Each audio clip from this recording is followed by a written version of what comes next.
Est-ce que tu sais que tu peux être heureuse malgré l'environnement dans lequel tu te trouves? Tu as besoin de décider. Tu as besoin de choisir ce qui vient vers toi. Est-ce que tu acceptes une situation qui vient changer ton état initial, où tu étais calme, où tu étais joyeuse? Est-ce que tu vas accepter une situation qui vient chambouler ton état initial en te mettant dans une autre situation? Est-ce que tu vas éviter ce problème qui vient directement vers toi? Tu vois le problème arriver, tu sens le problème, tu sens qu'il va arriver.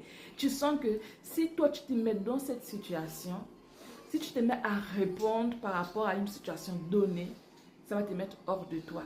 Et ce qui te met hors de toi vient gâcher la joie que tu as dans ton cœur présentement.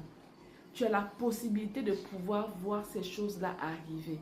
Et tu as cette possibilité également de dire non, je garde ma paix, je garde ma joie.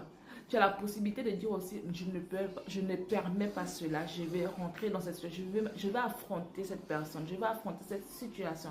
Et c'est là où tu ouvres la porte à la situation désagréable qui t'amène à être malheureuse, triste parfois, ou encore embêtée d'une manière ou d'une autre. Donc tu peux décider d'être heureuse malgré l'environnement dans lequel tu te trouves. Mais ça demande un travail minutieux que toi seul tu peux faire. Ça ne dépend pas de quelqu'un, ça dépend de toi-même. Ça dépend de ce que tu veux. Ça dépend de comment tu veux te voir, comment tu veux te sentir. Donc, vous êtes déjà tombé dans des situations où vous discutez par exemple avec une amie ou peu importe la personne et tu comprends que là on vient de te faire un pic. Et si tu réagis face à ce pic, peut-être que la personne ne l'a pas fait de façon pour vouloir te mettre hors de toi. Mais elle n'est pas bien en elle. Mais tu ne sais pas que cette personne n'est pas bien. Pendant que tu discutes avec elle, elle te lance un pic. Et automatiquement, tu veux réagir parce que la chair réagit toujours. Mais c'est à ce moment-là que tu dis non. Si je rentre dans cette situation-là, et bien ce qui est sûr, c'est que ça va aller en cacahuète. Je vais perdre ma paix. Je vais perdre ma joie et je n'ai pas l'intention de perdre ma joie. Qu'est-ce que tu fais? Tu vas au-dessus de ce que la personne dit. Tu évites le problème. Tu évites le problème en laissant la personne. En fait, tu comprends que la personne peut-être a un autre souci. Elle n'est pas... Ce qu'elle vient de dire, en fait, tu n'es que la personne qui est venue subir la chose. Ce n'est pas toi son problème, son véritable problème. Peut-être que c'est toi le véritable problème. Mais il faut être à mesure de pouvoir surmonter cela.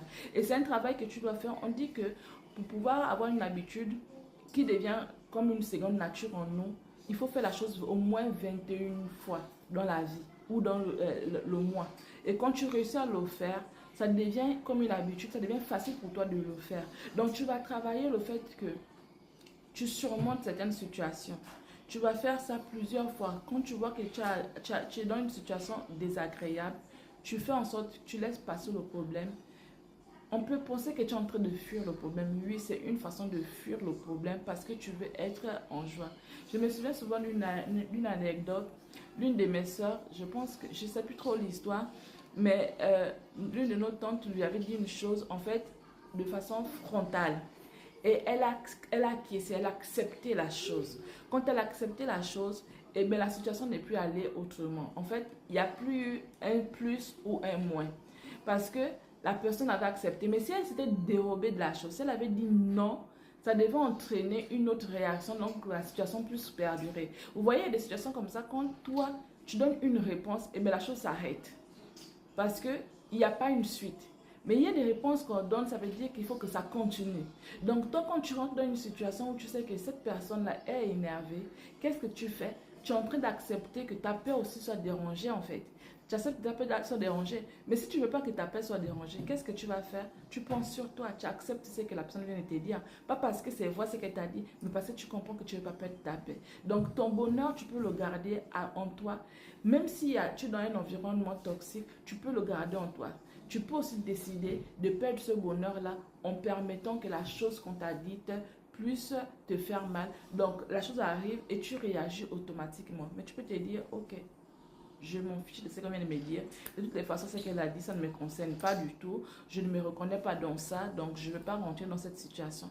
Là, tu as évité le problème et tu ne le dis pas devant cette personne-là ouvertement. Tu dis ça intérieurement, de telle sorte que toi, intérieurement, tu comprends que tu ne dois pas rentrer dans la situation. Mais si tu dis ça fort, ça peut encore permettre à celle qui est devant toi, celle qui est en train de s'échauffer, de pouvoir discuter avec toi. Donc, tu peux garder ton bonheur si toi-même tu veux. Comme tu peux aussi le perdre si toi tu veux également le perdre.